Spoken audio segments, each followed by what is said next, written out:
It's a quarter after. So we're going to go ahead and get started here. Please, by all means, we love all the interactions in the chat. We'll try and keep up with it.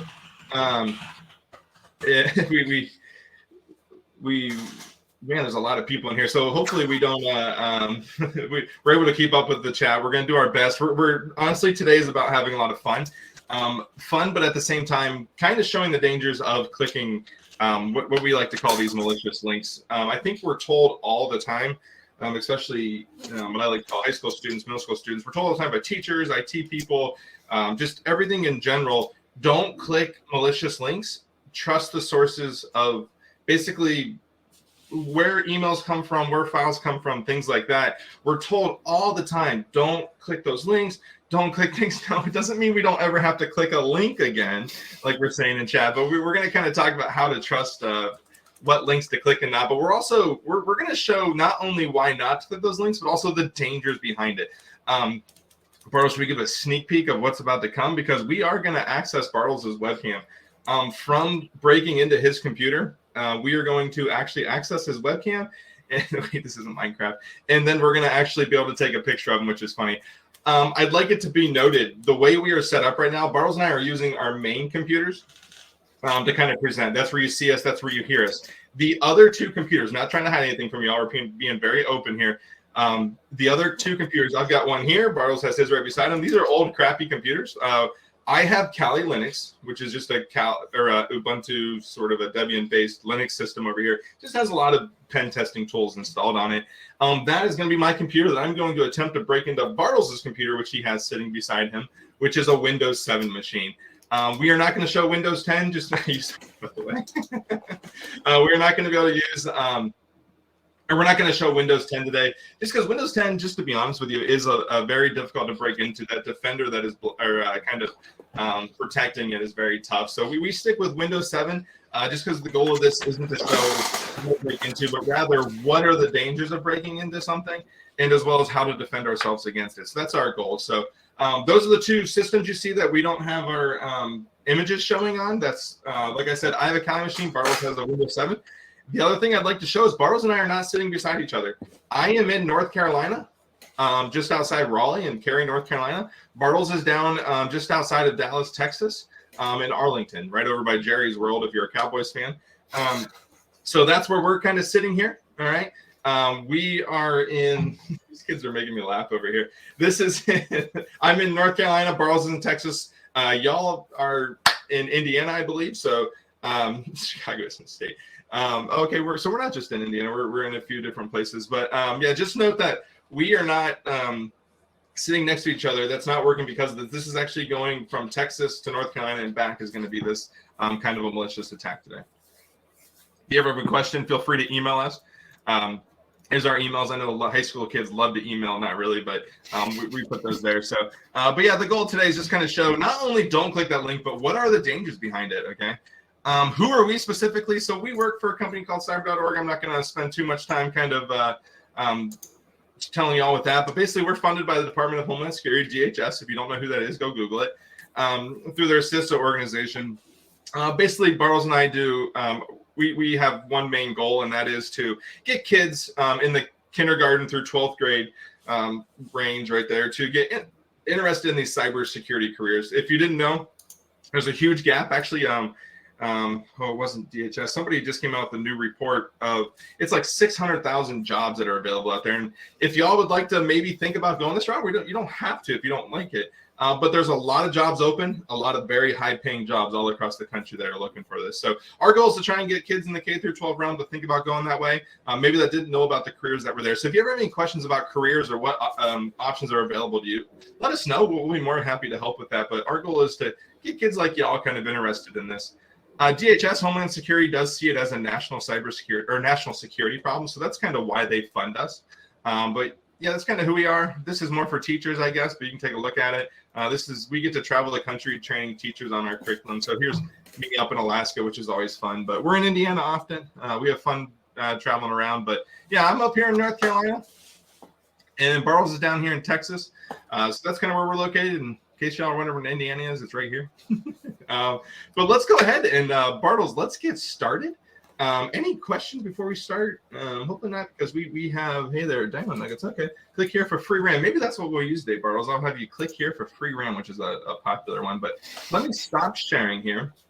And what we're basically going to do is we're going to start setting up this attack. I have to, first and foremost, create a payload that he is going to download here. So let me share my screen here. Well, there's only one screen to share, so that's my option. Let me minimize this. Whoops. So Bartles, are you able to see my screen? Okay, it is showing. So here's my Kali machine. Kind of got my IP addresses here. Those are more for me to be able to do this. But basically, I have to create a payload that I want him to download and install on his computer. So I'm going to actually open a terminal here. So here we go. I'm going to zoom in so you can see this. Bartles, you got chat covered. I hear you typing away. Sorry, it's that gaming keyboard, but yeah, Please do not put links in chat. Yeah, don't do that. But I'm going to sit here. We have a whole lot of going on over there. So I'm going to stick with creating this, and I'm going to kind of go with the payload that Bartles is going to kind of download. I'm going to actually place it on my desktop so you can kind of see it show there. So I'm going to change directory to desktop. And then simply, I'm going to do a couple things here. It's going to be done with this command called MSF Venom, which is with Metasploit, it's kind of their venom, so to say. It's how they kind of create these payloads. So I'm going to do an MSF Venom, which is the command to create it. We're going to do simply the payload that we're going to use. I know that Bartles is on a 64-bit Windows system, so I'm going to do Windows x64 interpreter is what we're going to try and talk with in reverse _ TCP. There we go. Okay, so this is trying to create a payload for a 64-bit Windows machine using TCP protocol. We're going to try and talk to it with a interpreter session. So this is kind of starting to build this kind of malicious payload. That's the payload that we're going to use. That's what we're going to try and install on Bartles' system. Okay. Now, where do we want it to talk back to? Well, we want it to talk back to my machine on port 1717. So I'll do L port, the listening port, or what machine it's going to talk back to, is going to talk back to port 1717. And then we're going to have it talk back to my IP address, which, looking on the bottom left there, it's 107.15.172.155. Okay, that is my house IP address. So I'm going to have it talk back to my IP address on port 1717. And then finally, I need to name it something. So we'll give it a format. We're going to make it an executable file. We'll make it an output of, what do we say, ram.exe. We're going to give Bartles that free RAM. All right, so we'll title it free ram.exe. Free ram.exe. Love it. All right. Someone did that. So let's look over this again. We can kind of talk about this real quick. Please keep the chat relevant. So we're going to, thank you, Jenna.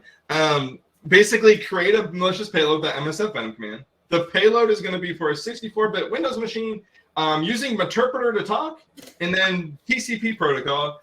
We're going to do this on port 1717.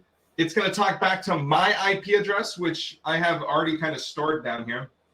It's going to be an executable file, and it's going to be titled freeram.exe. We're going to see if Bartles wants some more RAM for his computer. All right, so let me go ahead and hit enter here.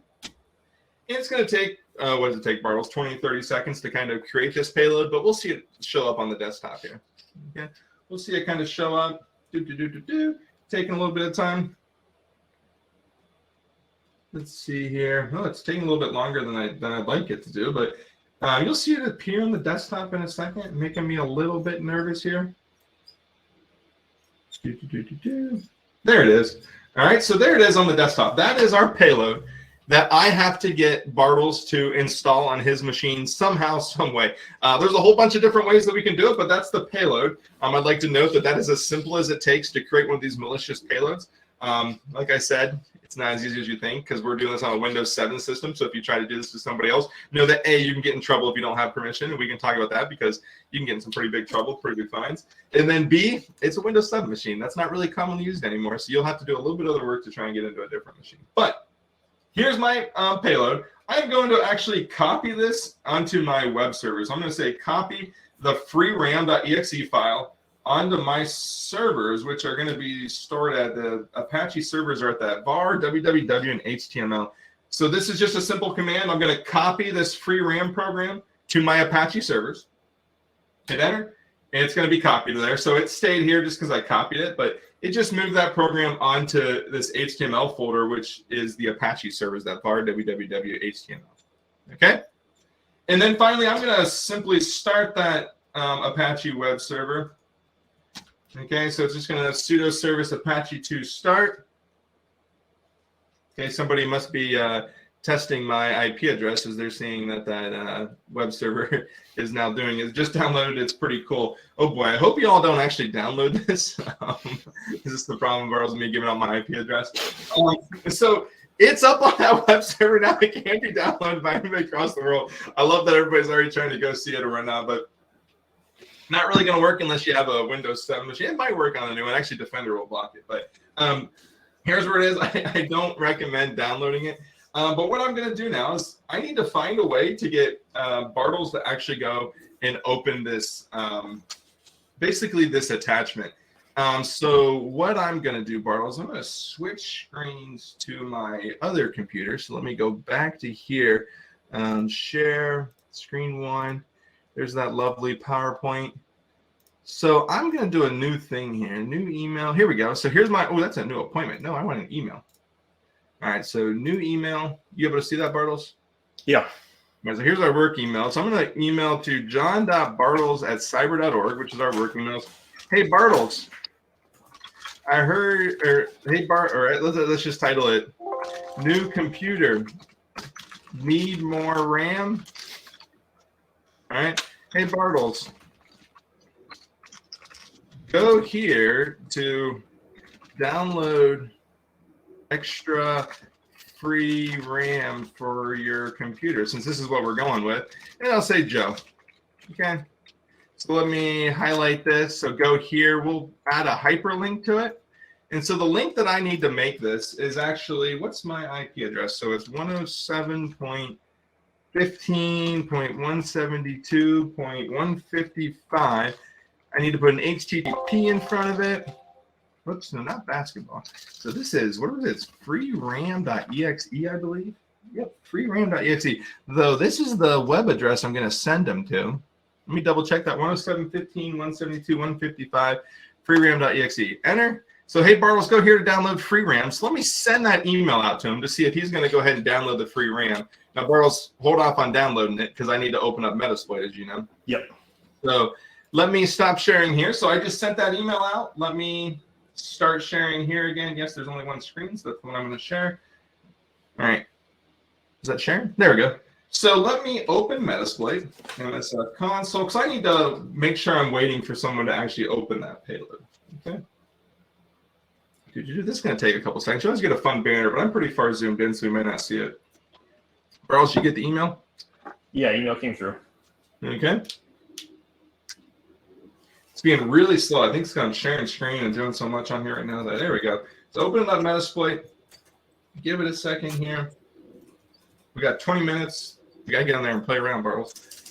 So let's do this. So I need to use multi-handler. I need, whoops, set payload as Windows X, it was interpreter, and then reverse _ TCP.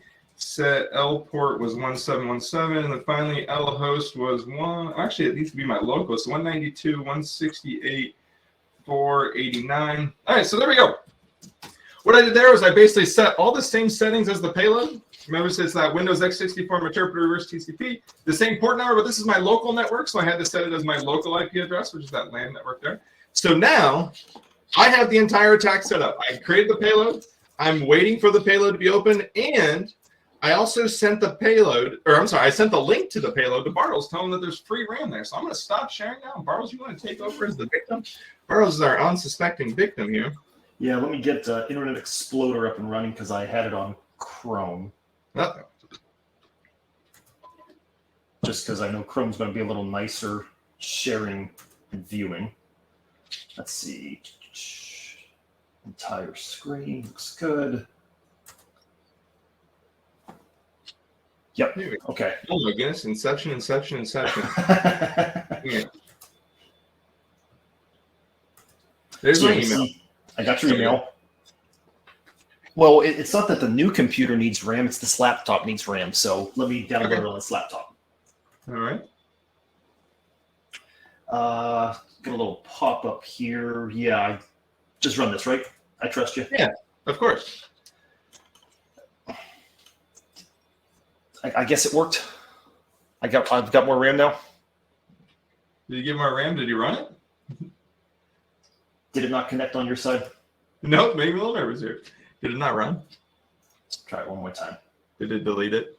Because Internet Explorer is trying to save you. Oh, there it is, because it was below that pop-up. So did it just install free RAM onto your computer? It's already connected, Bartles. So Bartles just made his big mistake. So Bartles, what mistakes did you make there that you can kind of share with everyone? I trusted you sending me that link, and it gave a little pop-up. Now, Windows was, well, technically Internet Explorer was trying to protect me and said, do you really want to download this and run it because it's from an unverified publisher? Mm-hmm. Well, yeah, it's from Joe. I trust him, and I need more RAM for the laptop, so why not? Yeah. Notice I hid that link as a kind of word there. It was click here to install. Bartles could have hovered over it, see where it was going there. Notice, like he said, the Windows did try and protect him by saying, hey, do you really want to run this? Like, we don't know what this is. We can't verify what it is. So there's all that stuff of always verify what these malicious links are. As soon as he downloaded it and ran it, here's what I see on my end. So I'm actually connected to his computer now. One thing that's always fun to do here is I can do a key scan _start. And what this is going to do is this is going to start logging every keystroke on his computer. So Bartles, if you don't mind, what do you want to do here? You want to open up Google? I'm already in Google Chrome. Okay, so you want to just type, it looks like they want a Rickroll. So you want to go to YouTube and search for a Rickroll video? Let's see, youtube.com. So he's going to YouTube.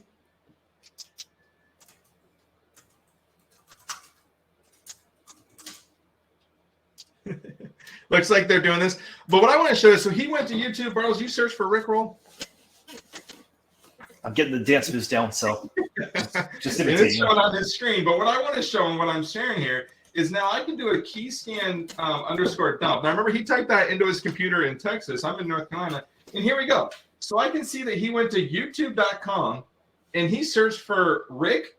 I'm assuming you misspelled roll, so he backspaced out the O and R and then retyped it in his roll.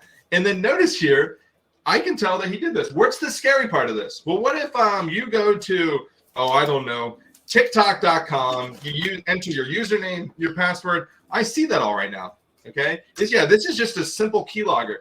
Bartles, is there any way to show on your computer that someone's monitoring your keystrokes? I don't see anything. Yeah, so there's no way of him to know that I'm sitting here monitoring his keystrokes, okay? Let's do something else here. So here's some of my favorite things to do is hit the question mark, and we can actually see what all I can do here. And here comes some fun stuff. So look here. I can screenshot or grab a screenshot of his desktop. Let's actually do a screen share. Bartles, you still watching that Rickroll video? Yeah, I've got it on loop. So let me do a screen share. It's telling me where it's located. Oh, it's going to open it up for me, actually. So here we go. I am able to look at Bartles' desktop here, and I notice, I'm like, wow, he's weird. He's just sitting there watching the Rickroll video. But I'm able to now watch his desktop as he's kind of doing this, okay? Not interact with it, not yet, because I don't want him to know that I'm here. So now I'm able to capture his keystrokes. I'm able to see what he's doing on his desktop, okay? I'm able to see that. And then, so I'm going to exit out of this because I'm tired of watching your Rickroll video. Let's control C that. There we go. So what I want to do now, let's go back. Oh, actually, the question mark stuff is still up here. Here's some fun ones. So I can list his webcams. Let's do a webcam _list. And it looks like he only has one webcam, the integrated webcam there. So let me go back up. Notice I have a couple options here. I can snap a picture of his webcam. I can stream his webcam. Let's just do a snap first. So webcam _snap. Bartles, you want to give us a good pose? Burrows is there. Let's go ahead and snap a picture. Now, Oh, Burrows, I did saw you my light flash. Huh? I saw my light flash on my camera. What happened? There we go. So this is the I guess one way your computer tries to protect you is notice here when, or as Bartles said, when he actually ran that. Let me Control C this. He actually saw the little light by his camera flash there. So that will happen. But notice here's the image. It is protected, but we can get around that with simply a change directory desktop. And let's go to a sudo xdg open, and we'll do, what's that start with? FC. Here we go. So let's try and open that image real fast. Apparently it's owned by Kali. Give it a second here. I don't know why it's taking a second to open. Running Firefox and root. Okay. Well, this is going to be simple. We can just do a change owner 777 FC. There we go. I'm going to need sudo in front of that, aren't I? All right. So now we can just do simply xdg. Is it not going to let us open that, Bartles? There we go. There's the image of Bartles that I was able to take on his computer. Notice here, so once again, I'm in North Carolina. He's in Texas. Simply his one mistake of downloading that link, we're able to have this glorious picture of Bartles here, kind of negotiating. But I've taken over his webcam. We can try the stream, Bartles. Sometimes this doesn't work the bestest, but webcam stream, here we go. Let's see if it's going to open up. Open and play. Here we go. So, see if Bartles is cat, but there we go. I'm able to actually stream his webcam. Bartles seems happy. All from him making this one mistake, I'm able to stream his webcam and kind of see things going on here. These are the fun ones. These are kind of scary, Bartles. I'm going to exit out of this to give you some more privacy. Here, we share another camera. Let me stop that. But let's look through some other things here of what we can do. Notice I can dump his password hashes. Passwords aren't stored as hashes. Passwords are actually stored as, wow, Bartles, you hear that? Genuinely amazing guys. That's the first time anyone's ever said anything positive about us. Passwords are stored as hashes. That's for a whole different scenario someday, but we can get basically the passwords of his system. I can play an audio file on a system. We're not going to do that today. I don't have one here, but that would be hilarious to do that. There's the webcams. I can record his microphone. Remember that microphones don't have that little light. So how are we going to know if someone's recording the webcam? I can change his desktop. We can send mouse events, which is always fun. Bartles, you want to have fun of me trying to control your mouse? Go for it. All right, so I just got to remember this. So it's keyboard send, whoops, keyboard _ send, and then it's key event, yeah. All right, so I got to load it. All right, you want to take over the sharing? I'm going to attempt to basically control Bartles' computer remotely. So I got to load this up here. So Java keyboard input, here we go. Let me see if I can load it. I think it's 1389 or what I need. You sharing your screen, Bartles? I can in 1 second. Do you want me to stay in the web browser? Or you want me to just get out to the desktop? It doesn't matter. I'll try and take it from there. So you're in the Windows machine? Let me see if I can do this. I think 13 is the enter key. We might have to look that up. So let me try and do a key, whoops, event 13. You're on your computer? Yeah.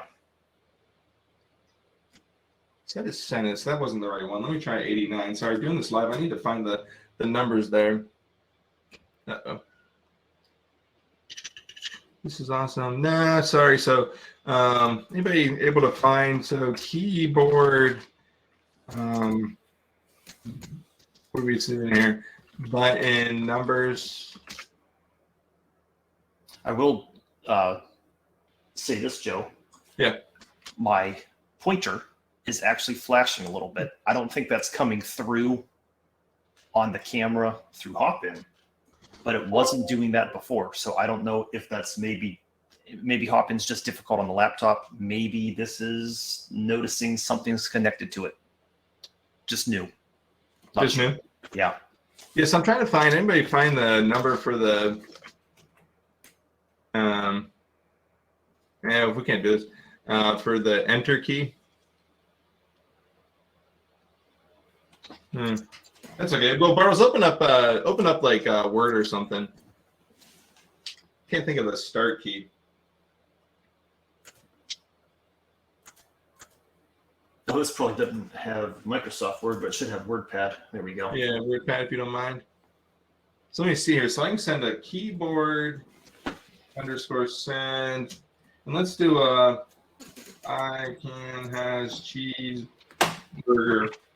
All right, so let's see here. There we go. So I just typed that from my keyboard here in Raleigh once again. So let me do another keyboard send. I'm going to put a bunch of spaces in between there. And then I'll do a how is your free RAM? Here we go. We'll ask him that, but I'm able to control his keyboard from here, kind of doing that. We've done things in these live workshops where we only have 8 minutes where we change the back or the wallpaper of Bartles' machine. But this is all happening remotely. Before we answer questions, I know we only have 8 minutes, so we'll be quick. I always like to note 2 things. Bartles and I are in no way, shape, or form the top level people who do this. Bartles, you want to stop sharing screen? Who do this stuff maliciously. If we're able to figure this out, there are people much smarter that make it look a lot less suspicious and things like that. We just like to show 2 things here. First off, how easy it actually is. I saw someone put that in chat there. I can't believe how easy this was. This is super easy. There's nothing fancy about it.